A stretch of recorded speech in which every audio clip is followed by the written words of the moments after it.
I'll never forget when I heard my son-in-law say, "Just suck it now. Put your mouth right here." Those words still ring in my ears, clear as day. Even though it's been almost a year since that night. It was around 2000 a.m., pitch dark outside with just a sliver of moonlight cutting through the kitchen window of our farmhouse. I'd woken up with a dry throat that wouldn't quit. So, I shuffled down the hallway for some water, trying not to wake anybody. Our old floorboards have a mind of their own, creaking and complaining with every step, no matter how light you try to be. I was halfway to the kitchen when I heard it. Richard's voice coming from behind the bathroom door, low and urgent. "Suck it now. Suck harder," he whispered.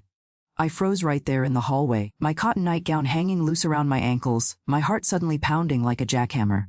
"Put your mouth right here," I heard him say. I couldn't believe my ears. My son-in-law, my daughter Susan's husband of 15 years, father to my sweet granddaughter Emily. What in God's name was he doing in there at 200 a.m.? I stood there like a statue, hardly daring to breathe. "Push it in deeper. Got to get deep in there," his voice strained. There were strange sounds too. Liquid noises, soft moans, spitting. My stomach twisted into knots. This wasn't right. None of it made any sense. Susan was sleeping just down the hall. She'd been working herself to the bone at that rural school, coming home exhausted every night. And here was Richard, her rock, for all these years, saying things that made my blood run cold. Let me back up a minute and explain our situation. I'm Dorothy, 67 years old, widow going on 5 years now since my Harold passed from heart failure. I moved in with my daughter's family after selling our house. Couldn't manage the upkeep on my own, and my social security check of $400 a month doesn't stretch real far these days. We're out on a little 5-acre spread about 20 minutes outside of town. Not much to look at, but it's home. Susan teaches at the elementary school and Richard used to do handyman work all over the county before. Well, I'm getting ahead of myself. It's coming out. Keep going. Squeeze harder. I heard him grunt through the door. I felt sick to my stomach. My first thought was that he was on the phone with someone having some kind of encounter, but I didn't hear another voice. Could he be watching something on his phone? My mind went to dark places, wondering if my daughter's marriage was falling apart right under my nose. If you're new here, subscribe now because this story will leave you speechless. I crept closer to the bathroom door, holding my breath. The light spilled out from underneath, casting a yellow line across the worn hallway carpet. Should I knock? Confront him? What would I even say? "Excuse me, Richard, but what incarnation are you doing in there?" My hand hovered over the doorknob, trembling like an autumn leaf. But something held me back. What if I was jumping to conclusions? What if there was some explanation I couldn't think of, and if not, did I really want to see whatever was happening on the other side of that door? I backed away, my thirst forgotten, and tiptoed back to my bedroom at the end of the hall. I sat on the edge of my bed, the spring squeaking beneath me, staring into the darkness. Sleep was out of the question now. My mind was racing, playing those words over and over. "Just suck it now. Put your mouth right here." Lord have mercy. The next few hours dragged by like molasses in January. I watched the red numbers on my alarm clock click forward minute by painful minute. 2:37, 3:15, 4:02. Outside, an owl hooted, and somewhere in the distance, a coyote yapped.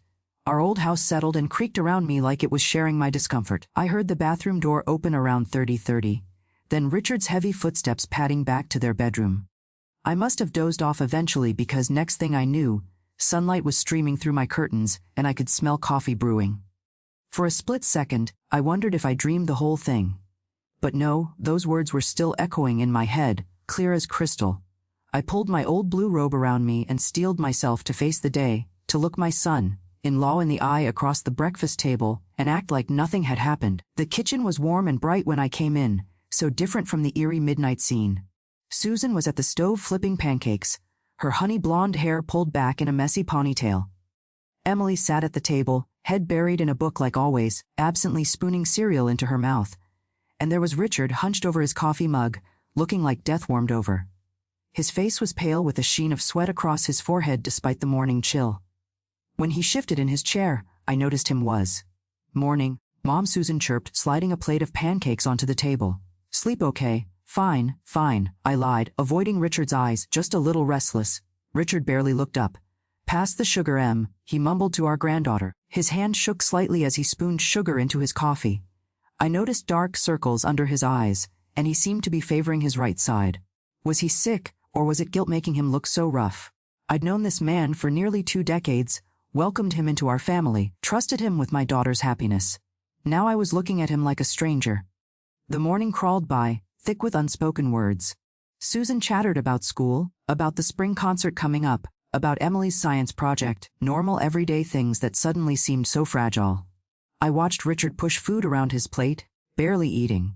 Something was definitely wrong beyond whatever I'd heard last night. He'd always been a hearty eater, piling his plate high with seconds. Now he looked like he could barely stomach a few bites. As Susan cleared the plates, I saw her place a hand on Richard's shoulder. "You feeling okay, honey? You're awful quiet." He flinched at her touch, then covered it with a forced smile. "Just tired. Didn't sleep great." Their eyes met, and something passed between them. Concern from her, something like shame from him. Susan's hand lingered, and for a moment I could see the love there, the history, everything they'd built together. It made what I'd heard even more confusing, more painful. What was I supposed to do with this? Should I talk to Susan, confront Richard, or mind my own business and pray it was all some misunderstanding? The thought of breaking my daughter's heart made me sick, but the thought of saying nothing while something was clearly wrong in her marriage seemed just as bad. That morning stretched on like taffy. Everyone going through the motions while I tried to act natural. Susan kissed Richard and Emily goodbye before heading off to school, her beat-up Honda kicking up dust as she drove down our long gravel driveway. Emily caught the bus at the end of the road, backpack stuffed with books. That left just me and Richard alone in the house, something that normally wouldn't bother me one bit, but today had my nerves jumpy as a cat in a thunderstorm. "Think I'll head out to the shed," Richard mumbled, avoiding my eyes. "Got some work to catch up on." He limped toward the back door, each step seeming to cause him pain. His right work boot barely touched the ground like he was trying not to put weight on that foot. Now, I might be getting up there in years, but I worked as a nursing assistant for nearly 3 decades before retiring. I know what pain looks like when someone's trying to hide it. "Richard," I called after him. "You sure you're all right? That limp seems worse today." He stiffened, hand on the doorknob. "It's nothing, Dorothy. Just twisted my ankle working under the Johnson's porch last week." Another lie. He hadn't worked a job in nearly 2 months, though Susan didn't know that. He'd been leaving every morning like he was heading to work, but Lord knows where he was really going. Once he was out the door, I busied myself with the dishes, my mind churning over what I'd heard and what I was seeing. Richard had always been proud as a peacock about being the provider. A real old-fashioned man's man who believed it was his job to take care of his family.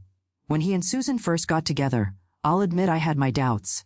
She was fresh out of college, him with just a high school diploma and his toolbox. But he proved me wrong year after year, working dawn till dusk, building them a life. I remembered the day he carried Emily home from the hospital, this big burly carpenter with hands rough as sandpaper, cradling that tiny bundle like she was made of glass. The look on his face, pure wonder mixed with terror.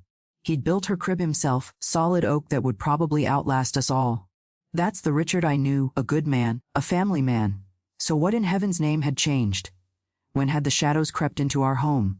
Through the kitchen window, I watched him make his way to the shed, moving like an old man 3 times his age. Something was seriously wrong, and it wasn't just whatever I'd overheard last night. A thought struck me like lightning. What if he was sick? Really sick? Men are notorious for hiding health problems, my Harold included. He'd had chest pains for weeks before his heart attack, but never said a word until he collapsed right there in the living room. I dried my hands on a dish towel and made a decision. While Richard was in the shed, I do a little investigating. Not proud of it, but sometimes a grandmother's gotta do what a grandmother's gotta do. I started in the bathroom where I'd heard those disturbing sounds last night. Everything looked normal at first glance. Towels hung neatly, toothbrushes in their holder. But then I noticed the trash can, fuller than it should have been since I'd emptied it just yesterday. On top were crumpled tissues. Nothing unusual there, but when I pushed them aside, yes, I was snooping. And no, I'm not ashamed, I found bunched-up gauze pads stained with something dark. Not blood exactly, more like drainage, yellow-brown with streaks of red. My nursing instincts kicked into high gear. This was wound drainage, no doubt about it, and quite a bit of it, too. The bathroom smelled faintly of rubbing alcohol and something else, something sickly sweet that made my nose wrinkle. I recognized that smell from my hospital days. Infection. Under the sink, pushed way back behind the cleaning supplies, I found a plastic bag containing more gauze, some surgical tape, a bottle of hydrogen peroxide, and my heart sank. A pack of syringes. Not the kind diabetics use for insulin, but bigger ones, the kind used to irrigate wounds. Sweet Jesus, I whispered to myself. The pieces were starting to click together, but I still didn't have the full picture. I carefully replaced everything as I'd found it, and continued my search through the house. In their bedroom, I noticed a pile of Richard's socks in the hamper, all with the right one stained with that same yellowish drainage. On his nightstand was a bottle of Tylenol nearly empty. Not strong enough for serious pain, but maybe all he thought he could get away with without raising suspicion.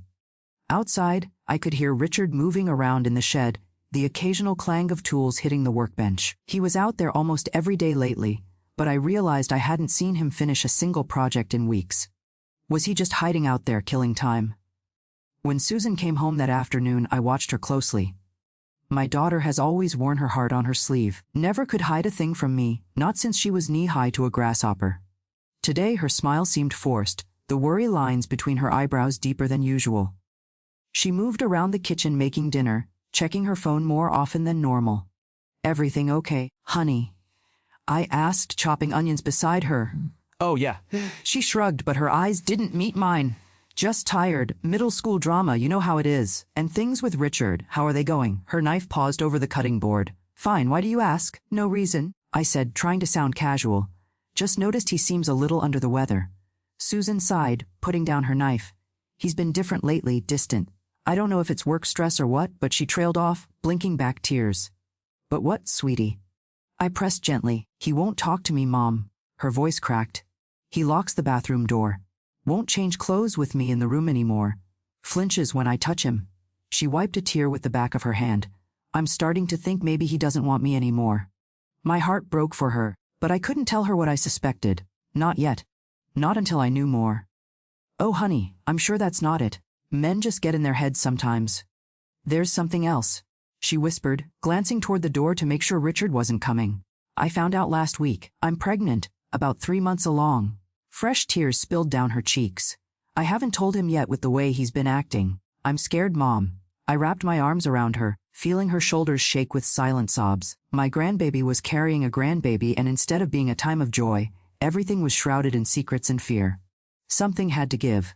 And soon that night after dinner, I couldn't stop thinking about Susan's revelation. Another baby on the way, Richard acting strange, and those mysterious medical supplies hidden in the bathroom. The pieces were starting to form a picture, but I still couldn't make out the whole image. One thing was crystal clear, though.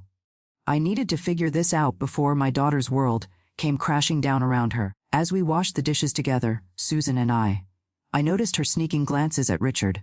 He was sitting at the table helping Emily with her math homework, but even that normal scene seemed off somehow.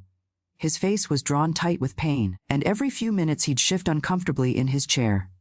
When Emily asked a question, it took him longer than usual to respond, like his mind was a million miles away. "Richard," Susan called over. "Don't forget we've got parent-teacher conferences tomorrow evening." He looked up startled. "Tomorrow? I can't make it.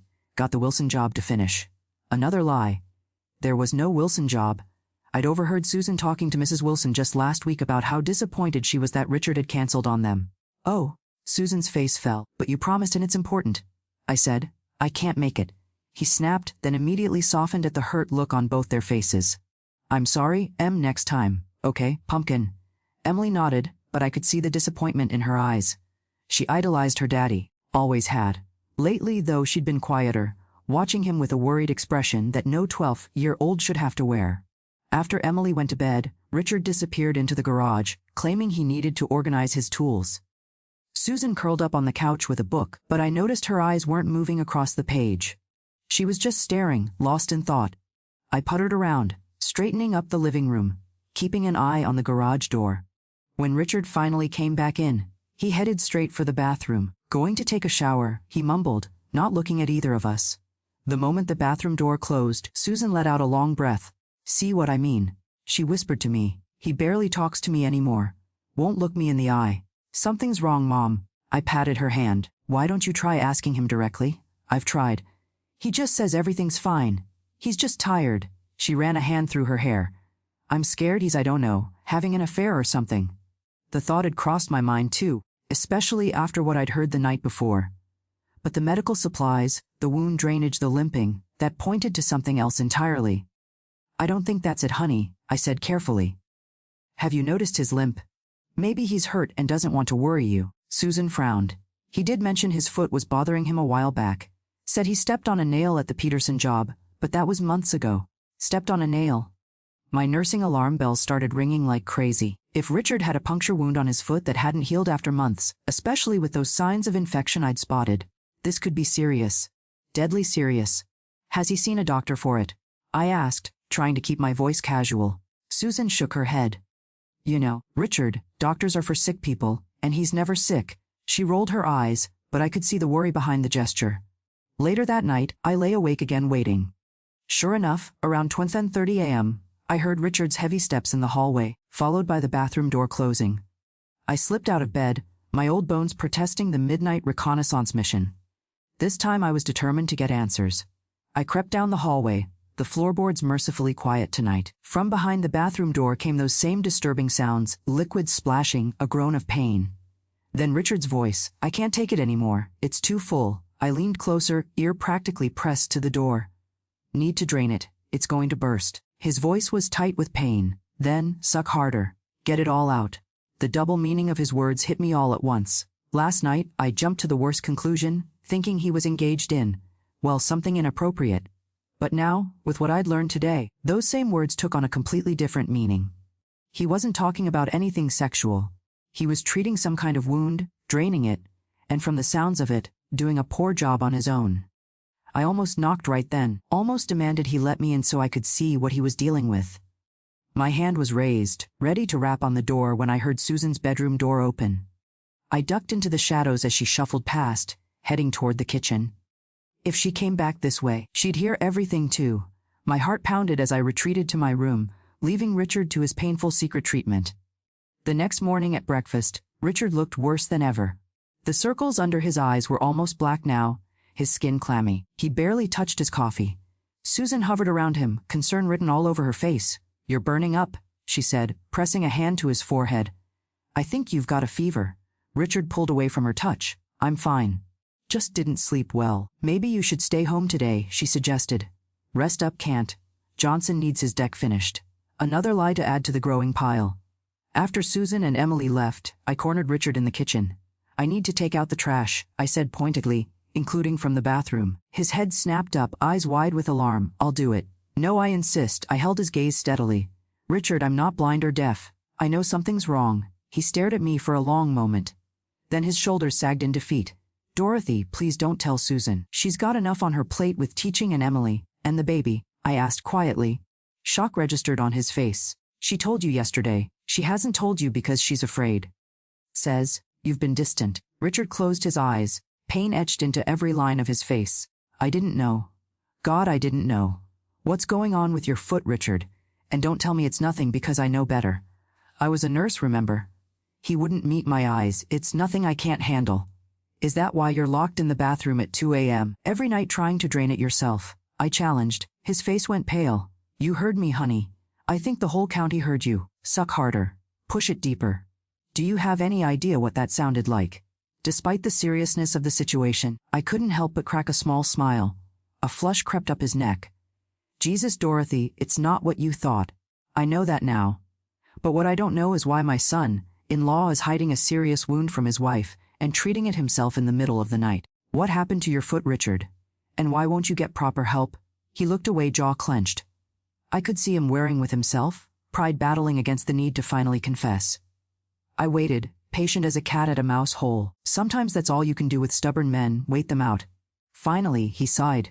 It started as a blister 3 months ago, just a small one on my heel. I didn't think anything of it. I nodded, encouraging him to continue, but it wouldn't heal.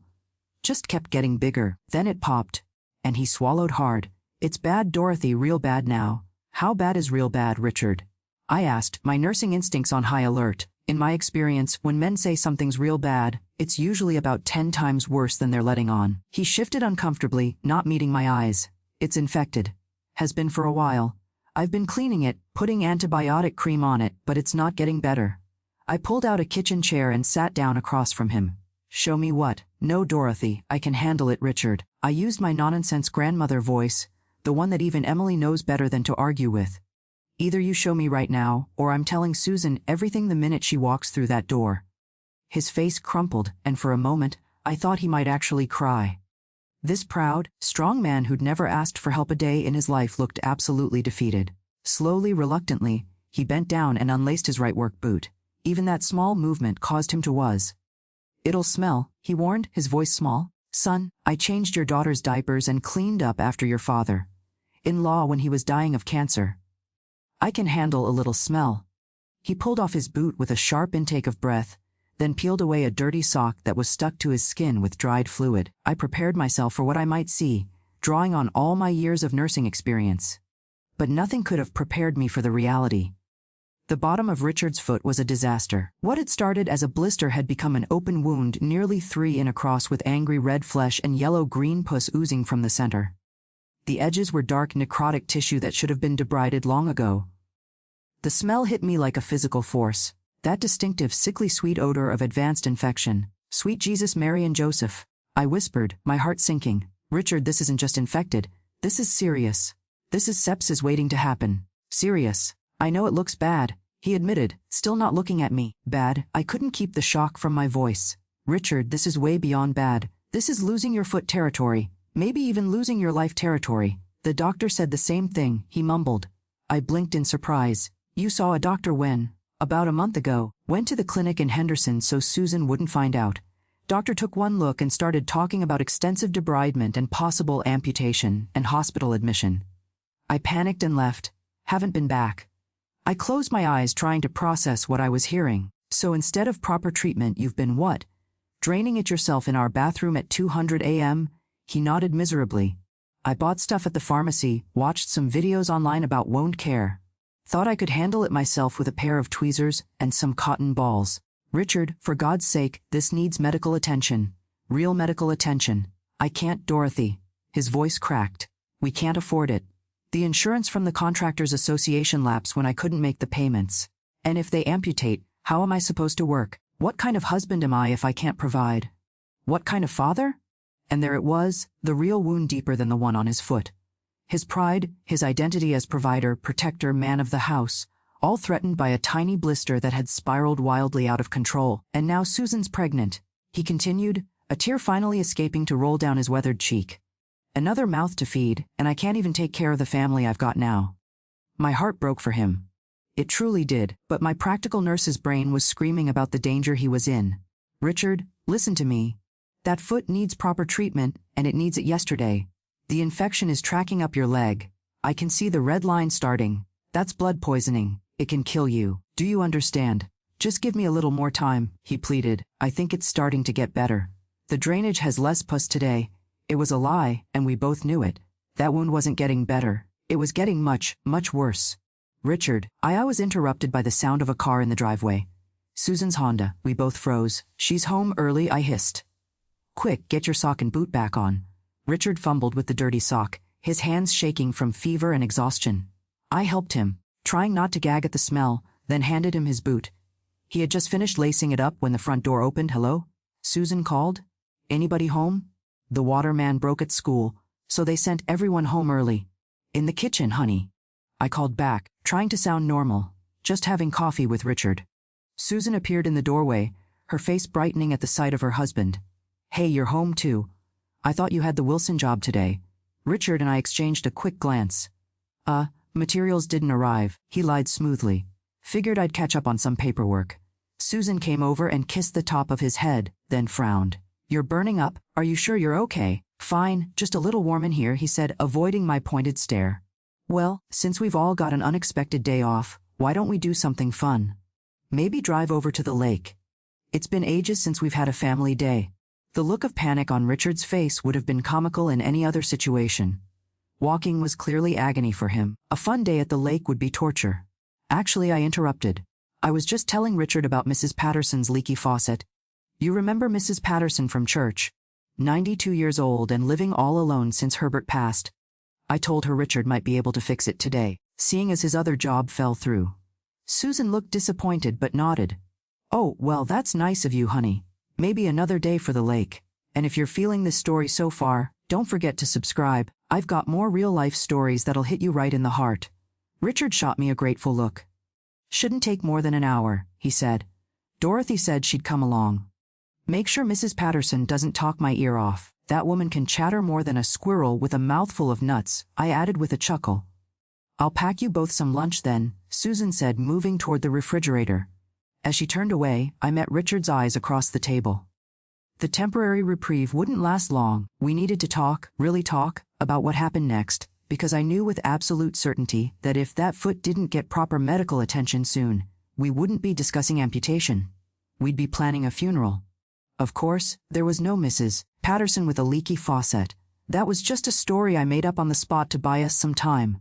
As soon as we were alone in my old Bic, bumping down the driveway, I turned to Richard. We need to make a deal, I said firmly. I'll help you with that foot. Proper cleaning and dressing changes, not just your middle-of-the-night panic sessions. But if it gets any worse at all, we go to the hospital. No arguments. Deal. Richard stared out the window for a long moment, then nodded slowly. Deal. Little did I know what I was signing up for, or how quickly things would go from bad to worse. I drove us to the Walgreens 2 towns over just to be safe. No sense risking someone spotting Richard's truck at the local pharmacy and mentioning it to Susan. The whole way there, I peppered him with questions. When did the blister first appear? What had he tried so far? How long had it been draining like that? My mind was in full nursing mode, cataloging symptoms and calculating risks.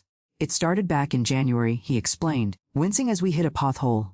I was working that big job over at the Miller place, laying tile all day. New boots weren't broken in yet. Got a blister on my heel, but I didn't think anything of it. And you're diabetic. I said it wasn't a question. I'd seen the testing strips in their bathroom before, though Richard never talked about it. He looked surprised. How'd you know? Richard, I was a nursing assistant for 30 years. I know the signs, and diabetic foot ulcers are serious business. They don't heal like regular wounds, he sighed, slumping against the passenger door. Type 2 diagnosed 3 years ago. Been managing it with diet and pills, but you haven't been taking your medication regularly, have you? I guessed. His silence was answer enough. And Susan doesn't know about any of this, does she? The diabetes, the foot, none of it. Richard stared out the window at the passing farmland, jaw tight. She knows about the diabetes, not how bad it's gotten, and definitely not about the foot. I gripped the steering wheel tighter, trying to contain my frustration. So, let me get this straight. You've been hiding a serious medical condition from your wife, treating a potentially life-threatening infection by yourself, and lying about still having work when you haven't had a job in months. Does that about cover it? When you put it that way, it sounds pretty bad, he admitted. That's because it is bad, Richard. I snapped, then took a deep breath to calm myself. Yelling wouldn't solve anything. What happened with work? That's not like you to just stop. He rubbed his hand across his face, looking every one of his 42 years and then some. Started missing days when the foot got really bad. Couldn't stand for more than an hour without feeling like I was going to pass out. Jobs dried up fast. Word gets around when you're unreliable. He laughed bitterly. Contractor of the year, 3 years running, and now I can't even get a call back for a leaky faucet. My heart ached for him. Richard had always defined himself by his work, by providing for his family. I remembered how proud he'd been at that Chamber of Commerce dinner, accepting that silly plate with Susan beaming beside him. Now here he was, sick, broke, and too ashamed to admit he needed help. What have you been doing all day then, if not working? I asked gently, driving around, mostly sitting in the library using their computers to look for jobs. Sometimes just parking somewhere quiet and sleeping in the truck when the pain's real bad. He looked at me with haunted eyes. You can't tell Susan any of this, Dorothy. Promise me, she's got the baby coming now and with her salary barely covering our mortgage. I don't like keeping secrets from my daughter, I said firmly. But I'll help you with the foot first, then we'll figure out the rest. At Walgreens, I loaded a basket with proper wound care supplies, sterile saline, proper gauze pads, medical tape, antibiotic ointment, and clean basins for soaking. The bill came to nearly $90, a significant chunk of my monthly Social Security check. Richard noticed and tried to object, but I waved him off. What else was I saving for anyway? A Caribbean cruise. At my age, keeping my family together was vacation enough. Back at the house, Susan had left a note saying she'd gone grocery shopping with Emily. Perfect timing. I led Richard to the bathroom and had him sit on the edge of the tub. This is going to hurt, I warned him, laying out my supplies on a clean towel. And it's going to smell worse than roadkill in August. But we need to get that dead tissue out of there or you'll never heal. Richard nodded grimly, removing his boot and sock with shaking hands. The wound looked even worse in the bright bathroom light, angry red with that black necrotic tissue around the edges that needed to come out. "When's the last time you took your diabetes medication?" I asked, washing my hands thoroughly. "Ran out about 2 weeks ago," he admitted. "Haven't had the money to refill. Lord have mercy. No wonder the infection was going wild." I made a mental note to deal with that problem next. For the next hour, I cleaned that wound as best I could with the tools at hand. Richard gripped the edge of the tub until his knuckles turned white, occasionally letting out a muffled groan when I had to dig deeper to clear the dead tissue. The things I was removing from his foot would have made even seasoned nurses queasy. But finally, I had it cleaned out, treated with antibiotic ointment, and properly dressed. "There," I said, sitting back on my heels and stretching my aching back. "That's the best I can do without proper medical equipment." "But Richard, I want to be crystal clear about something. This is a temporary fix. You need antibiotics, strong ones, IV ones probably, and you need that tissue professionally debrided in a hospital setting." "I know," he whispered, looking down at his freshly bandaged foot. "But this buys me some time, right, to figure things out before telling Susan." I didn't have the heart to tell him what I truly believed, that he might not have much time left if that infection continued to spread. Instead, I patted his knee and started cleaning up my supplies. "We need to get your diabetes medication refilled too," I said. "Do you have a prescription with refills left?" He nodded at the Rite Aid in town. "But Dorothy, I can't ask you to." "You're not asking, I'm offering," I cut him off. "Family takes care of family. That's how it works." His eyes filled with tears. "I don't deserve you as a mother-in-law." "No, you certainly don't," I agreed, but softened it with a smile. "You deserve one who'd whack you upside the head for being so dang stubborn, which I still might do, just so you know." That got a small chuckle out of him. The first genuine laugh I'd heard in weeks. It gave me hope that maybe, just maybe, we could find a way through this mess.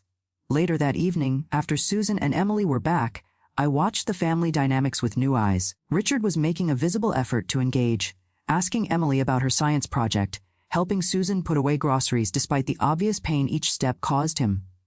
I could see the love there, buried under layers of fear and shame and secrets. Susan kept giving him concerned glances when she thought he wasn't looking. Relief mixing with confusion at his sudden change in behavior. As I stood at the sink washing dishes, I caught sight of our reflections in the window. 4 people bound together by love and lies, trying to keep their fragile world from shattering. Susan didn't know about Richard's foot or their financial situation. Richard didn't know about the baby. Emily, bless her heart, probably knew more than all of us realized, but was keeping her own counsel. And me, I was caught in the middle, carrying secrets that weren't mine to tell, but could destroy everything if kept too long. Something had to give. And soon that night, I helped Richard with another wound cleaning after Susan and Emily were asleep. The infection didn't look any better despite our earlier efforts. If anything, the angry red streak seemed to be creeping further up his ankle. His skin felt hot to the touch, his eyes glassy with fever. "You need antibiotics," I told him bluntly, "and not just the counter ointment kind." "I know," he admitted, his voice weak, "but let me figure out how to tell Susan first. Just give me a few more days." Looking at that wound, I wasn't sure he had a few more days, but I nodded anyway, hoping I wasn't making a terrible mistake. For the next few days, Richard and I fell into a routine. During the day, he'd pretend to go to work. But really, he'd drive around to keep up appearances, sometimes parking at the library to use their computer for job searches. I'd spend the morning tackling regular household chores, all while mentally counting down the hours until Susan and Emily left, giving us the chance for proper wound care. Every evening after dinner, Richard would make up some excuse to turn in early. "Been fighting this bug," he'd tell Susan, or "that Johnson job really took it out of me today." More lies piling up like dirty laundry.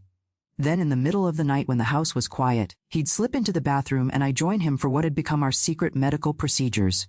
"Try not to move," I instructed on the 3rd night, carefully removing the old dressing. The smell hit me immediately, sweet and putrid, the unmistakable odor of infected flesh. The wound wasn't getting better despite our efforts. The redness had spread further up his ankle. Angry red streaks tracking toward his calf. Classic signs of advancing infection. "How's it look?" Richard asked, not daring to look himself. I didn't sugarcoat it. "Worse. Those red streaks are moving up your leg. That's the infection spreading into your bloodstream, Richard. This is getting dangerous." He closed his eyes, sweat beading on his forehead. "Just clean it the best you can, please." I filled the basin with warm saline solution and had him soak his foot. The clear liquid immediately turned cloudy with drainage.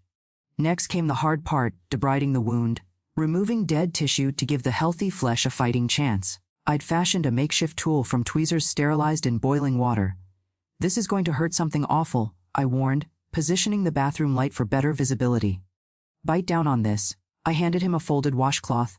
Richard nodded, placing the cloth between his teeth. As gently as I could, I began removing the necrotic tissue around the edges of the wound. His whole body tensed, knuckles white as he gripped the edge of the bathtub. Muffled groans escaped around the washcloth. "Suck it now," I instructed, handing him the large syringe I'd filled with saline. This was the part he'd been doing himself before, trying to flush out the deepest part of the wound. He positioned the tip of the syringe and squeezed, wincing as the liquid entered the wound. "Push it deeper," I guided, helping him angle the syringe to reach the tunneling area where infection was burrowing under healthy tissue. "We gotta get deep in there to clean it all out." Now I understood exactly what I'd heard that first night, instructions he'd been giving himself as he attempted this painful procedure alone. What had sounded so inappropriate was actually desperate self-care. A man trying to avoid both medical bills and the shame of admitting how bad things had gotten. "It's coming out," I noted as pus-filled fluid drained into the basin. "Keep going. Squeeze harder."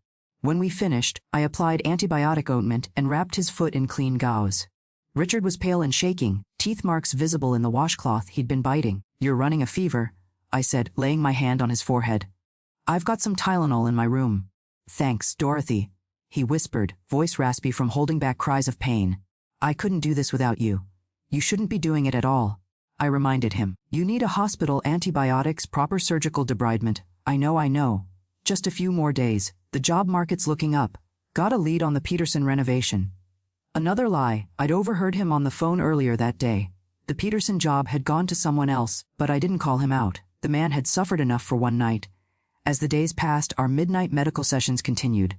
I found myself exhausted during the day, catching cat naps when I could. Susan noticed, of course. "My daughter doesn't miss much." "Mom, are you feeling okay?" she asked one afternoon as we folded laundry. "You seem tired lately." "Just some insomnia, honey. Happens at my age." And Richard, he seemed, she searched for the right word. "Better. At least he's talking to me again, even if he still looks awful." That was true. While Richard's physical condition was deteriorating, he'd made efforts to be more present emotionally, perhaps realizing how close he was to losing everything. He'd started helping Emily with homework again, asking Susan about her day, small steps back toward the husband and father he'd always been. "Men go through phases," I said vaguely. "Harold was the same way. Remember that time he didn't speak more than 10 words to anyone for nearly a month?" Susan smiled at the memory. "Dad and his moods. I guess Richard's just working through something." "Must be." I agreed, hating the deception but unsure what else to do. The time for truth would come, but first we needed to get that infection under control. One night, about a week into our secret treatments, disaster nearly struck. Richard and I were in the middle of a particularly difficult cleaning session. The wound had developed a deeper pocket that needed flushing out. I was focused intently on the task when we heard footsteps in the hallway. "Mom, Richard." Susan's voice called sleepily. "Everything okay?" We froze like teenagers caught making out. Richard's foot was in the basin, bloody gauze everywhere, the smell of infection hanging heavy in the small bathroom. "Just a minute, honey," I called, trying to sound casual. "Richard's not feeling well. Think he might have food poisoning. I'm helping him out. Do you need anything?" "I can." "No," we both said too quickly. "I mean, we're fine. I recovered." "Just women's stuff, you know." That casserole didn't agree with him. "Go back to bed, sweetie. I've got this handled." There was a pause then. "Okay, feel better, Richard." Her footsteps retreated back down the hall. We looked at each other, hearts pounding. "That was close," Richard whispered. "Too close," I agreed. "We can't keep doing this, Richard. She's not stupid. She knows something's wrong." "Just a little longer," he pleaded. "The wound's looking better, right?" It wasn't. Despite our best efforts, the infection was winning. The red streaks had reached mid-seaf now, and Richard's fever came and went throughout the day. He was taking Tylenol around the clock just to function. And I'd caught him hiding a nasty cough, another sign his body was losing the battle against whatever bacteria had taken hold. I'd also been secretly paying for his diabetes medication, slipping off to the pharmacy when I said I was going to church or getting groceries. Between that and the wound care supplies, my monthly check was stretched thinner than dollar store toilet paper. But what choice did I have? This was family, and in my book, family comes first. The situation came to a head one evening when Emily found me replacing supplies in the bathroom cabinet. "Grandma," she said quietly from the doorway, making me jump. "Is Daddy going to die?" My heart nearly stopped. "What? No, honey. What makes you think that?" Her eyes, so much like Susan's, filled with tears. "I heard him crying in the bathroom last night, and he walks funny, like his foot really hurts, and he's so tired all the time." "Is he sick like Grandpa was?" Out of the mouths of babes. My 12-year-old granddaughter had figured out what we'd been trying so hard to hide. I sat on the edge of the tub and patted the space beside me.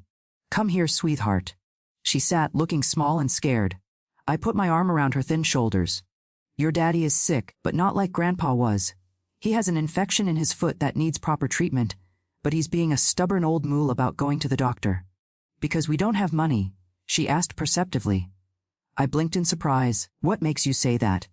"I heard Daddy telling you he couldn't pay for his medicine, and Mom's been checking the bank account every day, looking worried." Lord, was there anything this child missed? "It's complicated, Em. Your daddy wants to take care of everything himself, be the provider. It's hard for him to ask for help." "That's stupid," she said with the straightforward clarity of youth. "When I'm sick, I tell someone. That's what you're supposed to do." I couldn't help but chuckle. "You're absolutely right. It is stupid. Think you could tell your daddy that?" She shook her head, suddenly looking anxious. "Is it a secret? Mom doesn't know, does she?" "No, she doesn't, but she needs to, Emily. Soon." "I won't tell," she promised solemnly. "But you have to make Daddy better, Grandma, please." I hugged her tight, wishing I could promise exactly that. "I'm trying, sweetheart. I'm trying my very best." By the third week of our secret treatments, I knew we were fighting a losing battle. Despite all my nursing experience and Richard's determination, the infection was winning. The red streaks had climbed higher up his leg, reaching nearly to his knee. His fever was now constant, the Tylenol barely making a dent. Worse, he developed a wet, rattling cough that worried me more than anything, a sign the infection might be spreading to his lungs. "Richard," I said firmly as I changed his dressing one night. "This isn't working. We need to go to the hospital now." "Tonight." He shook his head stubbornly, though the movement seemed to cost him. "Just one more week, Dorothy. I've got a line on a big job with the Hendersons. If I can just get that, we'll have enough to start catching up on bills. There won't be any job if you're dead."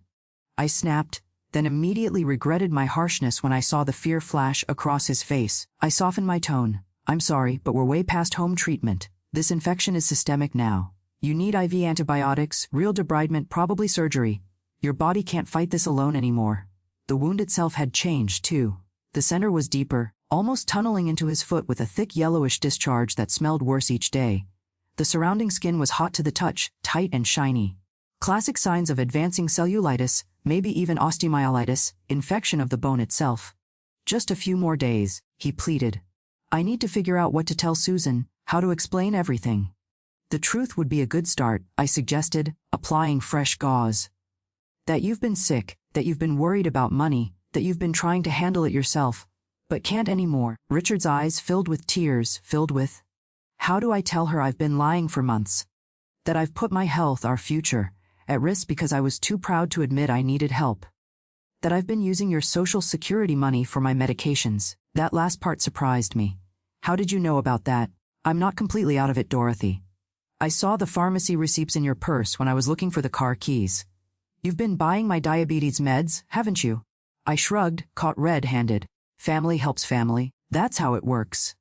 But your savings are meant to be used when needed, and right now they're needed." I didn't tell him how dire my own financial situation had become. My checking account was down to double digits, and the property tax bill was coming due. But that was a problem for another day. After he limped back to bed, I stayed up, sitting in the kitchen with a cup of tea gone cold, weighing our dwindling options. The medical supplies were running low. My money was almost gone. Richard was getting sicker by the day, and now Emily knew something was seriously wrong, adding the burden of secrecy to her young shoulders. How had things spiraled so out of control? A simple blister ignored too long. Pride preventing proper treatment, lies compounding upon lies until the truth seemed unreachable. I thought about my late husband Harold, and how he'd hidden his own health problems until it was too late. Men and their stubborn pride. It would be the death of them all. The next morning, Susan cornered me while Richard was in the shower. "Mom, what's going on?" she demanded, arms crossed over her chest. And don't tell me nothing. I'm not blind. I busied myself with the coffee maker, avoiding her eyes. What do you mean? Richard's sick. Really sick. He's lost weight. He's feverish. He can barely walk. And you two are whispering all the time, stopping when I come into the room. Her voice cracked. Is it cancer? Is that what you're hiding from me? No, honey. It's not cancer. At least I could tell her that much truthfully. Then what? Because something is seriously wrong, and I'm terrified. She placed a protective hand over her still flat stomach. I need to know what we're facing. I opened my mouth, then closed it. What could I say? The truth wasn't mine to tell, but the lies were eating us alive. You should talk to Richard, I finally said. It's his story to tell. She stared at me, hurt and confusion warring in her eyes. I thought we didn't keep secrets in this family. The words stung because they were true. We'd always been open with each other, the three of us, against the world after Harold died. Until now. Sometimes people keep secrets because they're ashamed, I said carefully. Not because they don't love you. Before she could respond, Richard appeared in the doorway, his face alarmingly pale. Susan, he said weakly, I think I need to sit down. He took 2 steps into the kitchen, then crumpled to the floor like a marionette with cut strings. Susan screamed, rushing to his side. I was right behind her, nurse mode activating instantly. Richard, can you hear me? Susan was patting his cheeks, panic in her voice. I checked his pulse, rapid and thready. His skin burned with fever and his breathing was shallow. When I lifted his pant leg, I saw the red streaks had climbed even higher overnight. Call 911, I told Susan. Tell them we have a man with severe infection. Probable sepsis. Unresponsive. Sepsis. She echoed, pulling out her phone with shaking hands. What infection, Mom? What's happening? There was no hiding it anymore. He has a diabetic foot ulcer that's gone septic. He's been hiding it, treating it himself because he was worried about the money. We need an ambulance now, Susan, hurry. As she made the call, I elevated Richard's legs and covered him with a throw blanket from the couch. His eyelids fluttered, and he mumbled something incoherent. The infection was affecting his brain now, another dangerous sign. Emily appeared in her pajamas, eyes wide with fear. Is Daddy dying? No, honey, I assured her, praying it wasn't a lie. The ambulance is coming, they'll help him. Those next minutes felt like hours as we waited. Susan kneeling beside Richard, holding his hand and crying silently. Emily pressed against my side, trembling. Finally, we heard the blessed sound of sirens approaching our rural property. The paramedics were efficient and professional, quickly assessing Richard and loading him onto a stretcher. Severe cellulitis, possible sepsis, one told the other as they checked his vitals. Fever 104.2 tachycardic, get an IV started. As they wheeled him toward the ambulance, Richard briefly regained consciousness. Susan, he croaked, reaching for her hand. I'm sorry. So sorry. It's okay, she soothed, though nothing was okay at all. Just get better, that's all that matters now. He didn't have 2 sons, he had 2, maybe more. If you want to hear more stories like this, go ahead and subscribe now. I'll ride with him, Susan told me, wiping tears from her face. Can you bring Emily to the hospital and grab his diabetes medication? I nodded, mentally calculating the fastest route to the county hospital 20 m away. As the ambulance doors closed and they pulled away, lights flashing but sirens mercifully silent now, Emily tugged at my sleeve. Is Daddy going to be okay now that the doctors know he's sick? She asked, her young face pinched with worry. I hugged her close, my brave, perceptive granddaughter. They'll do everything they can, sweetheart. Your daddy's strong, and now he doesn't have to fight this alone anymore. But as I hustled her to get dressed, grabbing Richard's medication and insurance cards, long expired, I knew I couldn't shake the fear that we'd waited too long, that his stubborn pride and our complicit silence had cost him dearly, maybe too dearly. In the car, speeding toward the hospital, I gripped the steering wheel so tight my knuckles turned white. Please God, I whispered, don't let my silence have killed my son-in-law. The next few hours in the hospital waiting room felt like days. Emily dozed off with her head in my lap, exhausted by the emotional storm. Susan alternated between nervous pacing and staring blankly at the daytime talk shows playing on the waiting room TV.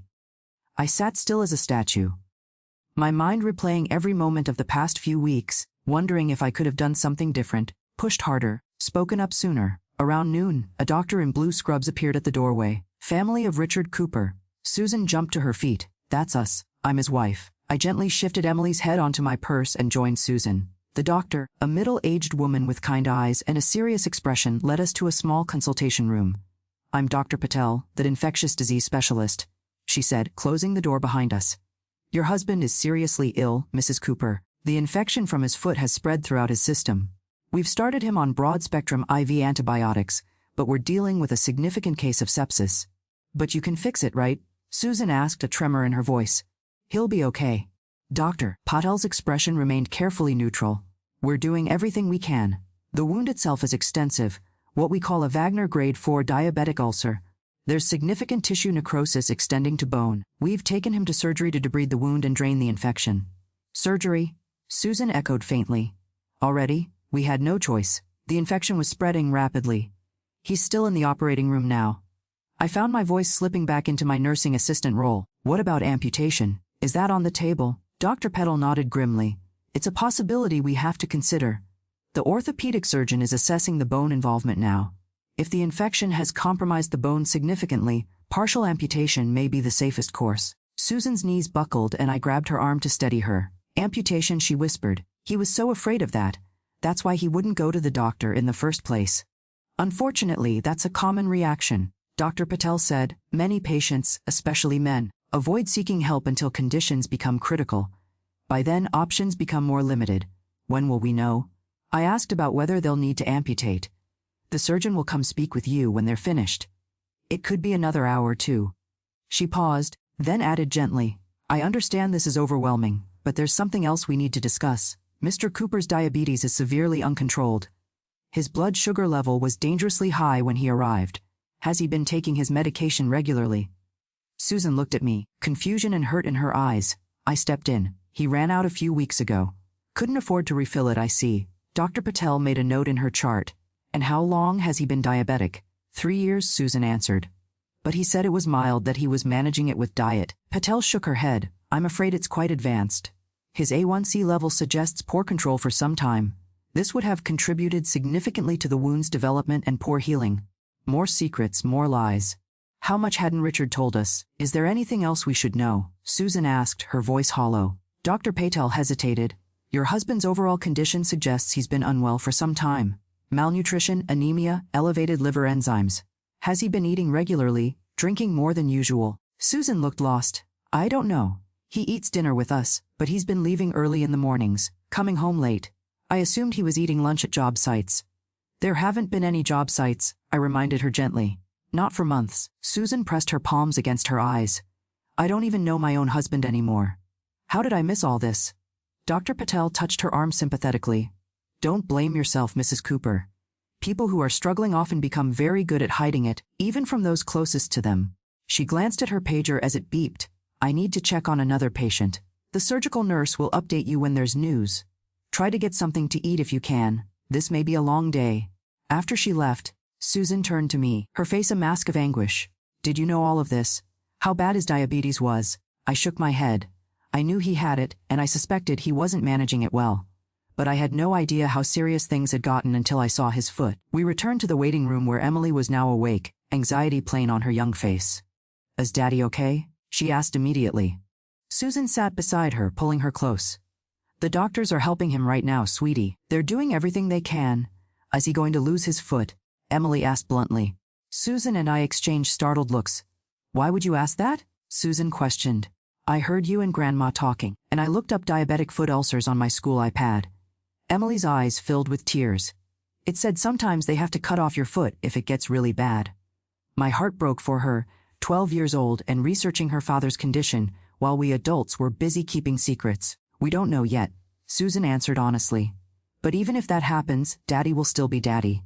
He'll still be the same person who loves you more than anything in the world. Emily nodded solemnly. I know. I just want him to get better. Me too, baby. Susan whispered, kissing the top of her head. Me too. The next few hours crawled by in agonizing slowness. Friends from Susan's school brought food we couldn't eat and offered help we couldn't articulate needing. Our pastor stopped by, offering prayers and support. Throughout it all, Susan maintained a brave face for Emily. But I could see her crumbling inside, the weight of all these revelations crushing her. Finally, around 4 in the afternoon, a tall man in surgical scrubs approached us. Cooper family, I'm Dr. Ramirez, the orthopedic surgeon who operated on Richard. We all stood, forming a tight circle as if bracing for impact. How is he? Susan asked, her voice barely audible. Dr. Ramirez's expression was serious but not grim. He's stable. The infection was extensive with significant necrosis of the soft tissue and early osteomyelitis bone infection in the calcaneus or heel bone. Did you have to amputate? I asked directly, feeling Susan tense beside me. A small shake of the head. Not at this time. We were able to aggressively debride the infected tissue and directly infuse the bone with antibiotics. It was a close call, but we believe we've salvaged the foot for now. The relief that flooded through me was like a physical wave. Susan let out a sob, covering her mouth with her hand. For now, I repeated, catching the qualification. The next 48 hours are critical, Dr. Ramirez explained. If he responds well to the IV antibiotics and there's no further spread of infection, amputation may be avoided entirely. However, his expression turned grave. I want to be very clear that we're not out of the woods. The infection entered his bloodstream, causing sepsis. That's a life-threatening condition. He's in the ICU receiving intensive treatment. But he's alive, Susan whispered, and he still has his foot. Yes to both. Dr. Ramirez confirmed, though his recovery will be lengthy. Even if all goes well, he's looking at weeks of IV antibiotics, possibly months of wound care and physical therapy to regain full function. When can we see him? Emily asked in a small voice. Dr. Ramirez smiled at her. He's in recovery now. Once he's settled in the ICU, they'll allow brief visits, just family and only 2 at a time. He'll be heavily sedated, so don't expect much response. After the surgeon left, Susan collapsed into a chair, emotions finally overflowing. He's alive, she kept repeating as if trying to convince herself. He's alive, I sat beside her holding her hand. He's a fighter. Always has been. She looked at me, her eyes red-rimmed, but clearer now. When we can see him, I want you to come with me first, Mom, before I take Emily in. There are things we need to talk about, all 3 of us. I nodded, understanding completely. No more secrets. No more secrets. She agreed firmly. I don't care how bad things are. Financial problems, health issues, whatever. From now on, everything is on the table. I can't go through this again. Your daddy's gonna have some explaining to do when he wakes up, I told Emily, trying to lighten the mood a little. She nodded solemnly. He was being stupid, but I still love him. That's family for you, I said, putting an arm around each of them. We love each other even when we're being stupid. Maybe especially then. A nurse appeared in the doorway. Mrs. Cooper, your husband is settled in ICU now. You can see him briefly if you'd like. Susan stood, then turned to me. Mom, will you come? I rose, joints creaking in protest after hours in the hard waiting room chair. Of course. Together, we followed the nurse down the sterile hospital corridor, bracing ourselves for whatever came next. Nothing prepares you for seeing someone you love in the ICU. No matter how many times I'd been in hospitals during my nursing career, walking into that room and seeing Richard lying there hit me like a physical blow. He looked shrunken somehow, his robust frame dwarfed by the medical equipment surrounding him. IV poles stood like sentinels around the bed, tubes snaking into both arms. A heart monitor beeped steadily, its green line jumping across the screen. His right foot was heavily bandaged and elevated on pillows, looking massive compared to the rest of him. Susan froze in the doorway, her hand flying to her mouth. Oh, Richard, she whispered. I placed a steadying hand on her back and guided her forward. It's okay. All this equipment is helping him. The monitor sounds good, strong, regular beats. We approached the bed slowly. Richard's eyes were closed, his breathing shallow but even. The nurse, a kind-faced woman with salt and pepper hair, checked his IV lines. You can talk to him, she encouraged. He's sedated but might be able to hear you. I'll give you a few minutes of privacy. She slipped out, pulling the curtain partway closed behind her. Susan moved to Richard's side, taking his hand carefully around the IV. Hey, babe, she said softly. We're here, Mom and me. Emily's waiting outside. His eyelids fluttered but didn't open. A small moan escaped his lips. You gave us quite a scare, she continued, her voice breaking slightly. But the doctors say you're going to be okay. They saved your foot, at least for now. At the mention of his foot, Richard's eyes opened slightly, unfocused and cloudy with medication. Susan, he croaked, his voice barely audible. I'm right here, she assured him, squeezing his hand gently. Just rest. We can talk when you're stronger. His gaze drifted to me, standing on the other side of the bed. Dorothy, I'm sorry. Hush Nowie, I said, patting his arm. Save your strength. No, he insisted, struggling to form words through the fog of pain medication. Need to say it, was stupid. Should have listened. Yes, you should have, Susan agreed, a hint of steel entering her gentle tone. But we'll discuss all that later. Right now you just focus on getting better. His eyes closed again, the brief moment of lucidity fading. The baby, he murmured. You're having a baby. Susan's eyes widened in surprise. Heard you talking to Dorothy. His words were becoming more slurred as the medication pulled him back under. Another chance. Be a better man. Within moments, he was unconscious again, his breathing evening out. Susan stood there, tears rolling silently down her cheeks, still holding his limp hand. He knew, she said wonderingly. And he still didn't say anything. He was trying to handle everything himself, I reminded her. Thought he had to be strong, be the provider, and nearly died because of it. She shook her head, a complicated mix of anger, love, and fear crossing her face. We're going to have a serious conversation when he's better. The nurse returned, checking Richard's monitors. He's doing well, she assured us. His vitals are stable and the antibiotics are starting to bring down his fever. That's a good sign. When will he be more awake? Susan asked. We'll keep him pretty heavily sedated for the next 24 hours to give his body a chance to rest and start fighting the infection. After that, we'll begin reducing the sedation gradually. We thanked her and stepped out to let Emily have her turn. I walked her in, preparing her for the sight of her father surrounded by medical equipment. To my surprise, she showed none of the hesitation her mother had. Hi, Daddy, she said matter-of-factly, reaching for his hand. The doctor's fixed your foot. You need to get better now. Okay. Mom's really mad at you, but she'll get over it. Oh, and I got an A on my science project. Ms. Hernandez said my hypothesis was exceptionally well-reasoned. I smiled at her one-sided conversation, delivered as if this were just another family dinner. Children have a remarkable ability to normalize the abnormal, to find footholds of routine in the rockiest terrain. After a few minutes, we rejoined Susan in the hallway. A social worker had found her, and they were deep in discussion about insurance options and financial assistance programs. Given his lack of coverage and your situation, he should qualify for emergency Medicaid, the social worker was explaining. I've already started the paperwork, and there are several hospital charity programs that might help with the remainder. Susan nodded numbly, clearly overwhelmed by this new aspect of their crisis. Financial worries on top of medical fears, it was a crushing combination. Back in the waiting room, I took charge. Years of managing household crisis had prepared me for moments like this. Susan, you and Emily should go home, get some rest. I'll stay with Richard tonight. I can't leave him, she protested. You need to take care of yourself and Emily, I insisted. And that baby Richard is stable, and they're not going to reduce the sedation until tomorrow anyway. There's nothing you can do here tonight except wear yourself out in an uncomfortable chair. After some persuading, she reluctantly agreed. Our neighbor Angela, who'd come to offer support, volunteered to drive them home since Susan was in no state to be behind the wheel. I promised to call if anything changed and settled in for a night of hospital vigil. The hours crawled by. Every 2 hours, the nurses would let me peek in at Richard. His condition remained unchanged, which they assured me was actually good news. No changes meant no deterioration. The antibiotics were doing their work, fighting the infection that had nearly taken him from us. Around 3:00 a.m., during one of these check-ins, I found myself alone with my son-in-law.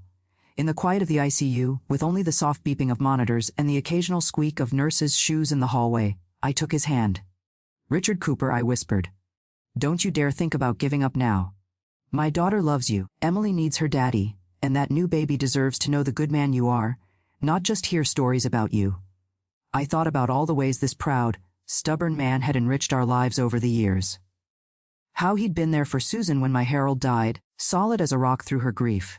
How he'd taught Emily to fish, spending endless, patient hours untangling her line and baiting her hook.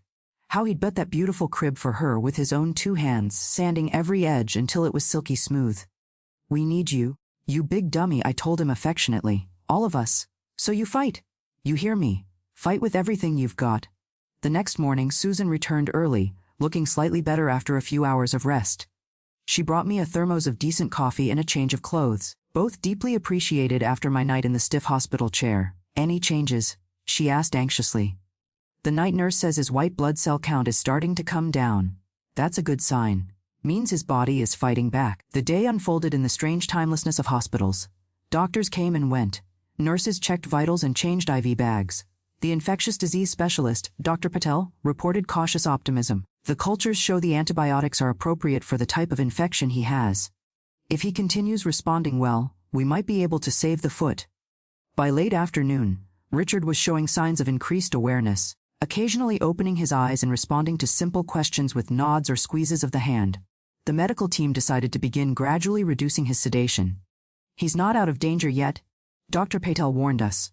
The infection was severe, and we still need to watch for organ complications from the sepsis. But I'm more hopeful today than I was yesterday. Around dinner time, with Emily busy working on homework in the waiting room, Susan and I sat beside Richard's bed. The reduction in sedation had made him more restless, occasionally grimacing or shifting uncomfortably. His eyes fluttered open, more focused than they'd been the previous day. "Susan," he rasped, his voice rough from the breathing tube they'd used during surgery. "I'm right here," she said immediately at his side. "Mom's here too." He turned his head slightly, taking us both in. Awareness dawned in his eyes, along with the memory of how he'd ended up here.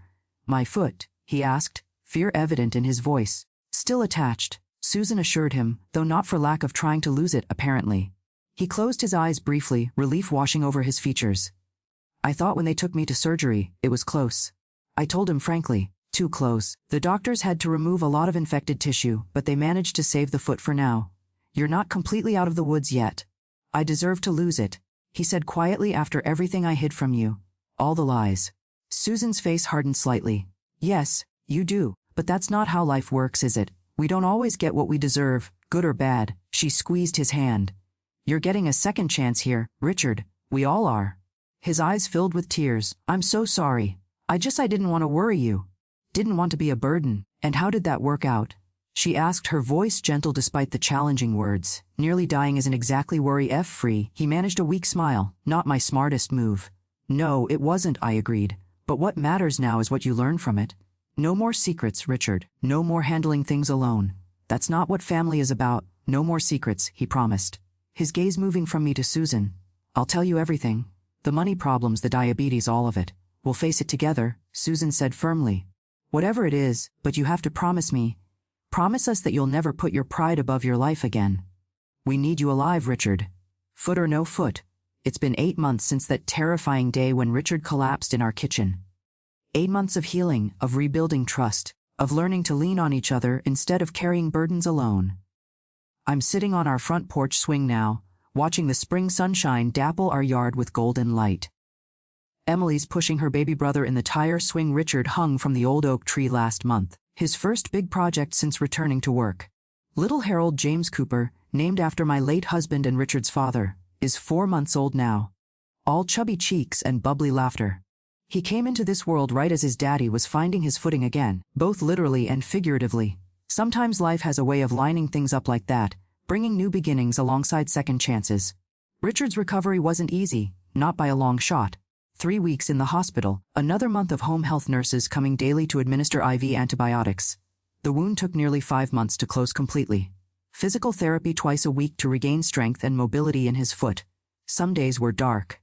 The pain, the financial stress, the guilt, all weighing heavy on him. But through it all, one thing remained constant. We faced it together as a family. The infection had caused some permanent nerve damage. Richard walks with a slight limp now, and he can't stand for as long as he used to. The doctors say it might improve with time or it might not. Either way, he's learned to adapt. A limp is a small price to pay for being alive, he told me once, watching Emily and the baby play in the yard. Forgetting to see my kids grow up. That's another change I've noticed. He talks about his feelings now. Not all the time, mind you. He's still a man's man in most ways. But the important stuff, the fears and hopes that used to stay locked behind that stubborn pride of his, those find their way out now. Susan went back to teaching when Harold was 3 months old. Richard stays home with the baby most days, picking up carpentry jobs when he can, small projects he can do at his own pace. It's a complete role reversal from their old life, but they've settled into it better than anyone expected. Turns out Richard has quite a knack for childcare. That gentle patience he always showed with Emily's homework extends beautifully to midnight feedings and diaper changes. As for me, I'm still right here in my little room off the kitchen, though I've stepped back from being the family fixer. These days, Susan and Richard solve their own problems together, like they should. They come to me for advice sometimes, but mostly they come for babysitting, which suits me just fine. There's nothing in this world like rocking my grandson to sleep while Emily reads me her latest school essay. The financial situation was tough for a while. Hospital bills piled up despite the emergency Medicaid that covered part of Richard's care. For a few months, we weren't sure if we'd keep the house. But then, something unexpected happened. Something that still brings tears to my eyes when I think about it. Word got around town about Richard's situation. Not the whispered gossip kind of word, but the small-town rallying kind. First, it was members from our church bringing casseroles and offering to mow the lawn. Then it was Richard's former clients and contracting buddies organizing a benefit at the VFW hall. Before we knew it, the whole community had stepped up. Bake sales, silent auctions. Even Emily's school held a car wash. They raised enough to cover most of the remaining medical bills and keep the mortgage current until Richard could work again. That's when I saw the biggest change in my son-in-law, the man who was too proud to ask for help, who nearly died rather than admit weakness, stood up at that benefit dinner with tears streaming down his face and thanked everyone for saving not just his foot, but his family's future. I always thought being a man meant handling everything myself, he told the crowd. Turns out being a man means knowing when to let your community carry you for a while. There's a wisdom that comes after nearly losing everything, a clarity about what really matters. For Richard, that meant accepting that his worth wasn't tied to being the breadwinner or never showing weakness. For Susan, it meant learning to ask the hard questions instead of assuming everything was fine. And for me, well, I learned that sometimes helping isn't always helping, that enabling someone's pride can be as dangerous as turning your back entirely. We've made other changes too. Richard's diabetes is properly managed now with regular doctor visits and careful attention to diet and medication. Susan's put together a family budget that accounts for medical expenses and allows for the lean times when construction work is scarce. They've even started a small emergency fund. Just a few dollars here and there, but growing steadily like a seed taking root. Most importantly, there are no more secrets in our family. We have a Sunday night meeting every week, just the 3 adults, where we put everything on the table: bills, health concerns, work issues, whatever's weighing on our minds. Emily jokingly calls it our grown-up therapy session, and she's not far off. It's not always easy or comfortable, but it's necessary. Like lancing a wound to let the infection drain. Sometimes you need to open things up to properly heal. Last month, Richard started volunteering at the community health clinic in town, talking to other men, especially the stubborn old farmers and blue-collar workers, about diabetes management and the importance of seeking medical care. Don't be a dummy like me, he tells them, showing the scars on his foot. Your family needs you more than they need your pride. I've heard he's quite convincing. The clinic director says more men have come in for checkups in the past 2 months than in the entire previous year. As for those midnight bathroom sessions that started this whole ordeal, well, now when I hear "just suck it now" coming from behind a closed door, I know it's probably Richard showing Susan how to use the breast pump so he can handle the 2 a.m. feeding. Life has a sense of humor that way, bringing things full circle with new meanings. This afternoon, Richard's sitting in the yard with little Harold, both of them napping in the sunshine. His wounded foot, still scarred but healing, is propped up on a garden stool. Susan's grading papers on the porch beside me, occasionally glancing up to smile at her family. Emily starting dinner inside, insisting at 12.5 that she's old enough to handle the meatloaf recipe herself. I survived the lie and I found peace. If this story touched you, hit subscribe. Let's keep these real voices alive. You know what, Mom? Susan says, setting aside her papers. I think we're going to be okay. I nod, rocking gently in the swing that Richard repaired last weekend. More than okay, honey. We're going to be just fine. And that's the real truth about family. Not the pretty picture we try to show the world, not the perfect facade we maintain out of pride. Real family is messy and complicated. It's making terrible mistakes and finding forgiveness. It's falling down and being carried until you can walk again. It's learning that strength isn't about standing alone, but about knowing who to lean on when you can't stand anymore. Richard learned that lesson the hard way. We all did, I suppose. But some lessons, painful as they are, change you for the better. They break you open and rebuild you stronger, like a bone that heals more resilient at the fracture point. As the afternoon sun begins its descent behind the old oak tree, casting long shadows across our yard, I'm filled with a quiet gratitude for second chances for stubborn men who learn to bend before they break, for daughters who find their strength in crisis, for communities that still know how to be neighbors, for little boys who will grow up knowing it's okay to ask for help. For families that aren't perfect but are perfectly resilient. The words "just suck it now" will always make me chuckle a bit, remembering that night in the hallway when I jumped to all the wrong conclusions. But they'll also remind me how close we came to losing everything because of secrets and pride. How a simple blister nearly cost a life. How the strongest people aren't those who never need help, but those who learn to accept it with grace. If there's one thing I want you to take from my story, it's this. Don't let pride keep you from reaching out when you're in trouble. Don't let fear of looking weak prevent you from getting the help you need. The people who truly love you don't want your strength. They want your presence. They'd rather have you alive and imperfect than gone, and remembered as someone who never needed anyone. Richard Cooper learned that lesson at the edge of disaster. I pray you won't wait that long. Emily's calling us in for dinner now, proud as a peacock about her meatloaf. Richard scooping up baby Harold, limping slightly as he crosses the yard, but smiling that big sunshine smile that tells me he's at peace with his new normal. Susan's gathering her papers, squeezing my hand as she passes. Coming, Grandma, Emily calls from the doorway. Be right there, sweetheart. I answer, taking one last look at our little piece of heaven, imperfect and wonderful and wholly ours. Yes, indeed. We're going to be just fine. Hello, everyone. Thank you for listening to my family's story today. If it touched your heart in any way, don't forget to take care of your health and your loved ones. Sometimes the hardest words to say are, I need help. But those are exactly the ones that can save a life. I'd love to know where you're listening from today. Drop a comment below letting me know what part of the world you're in.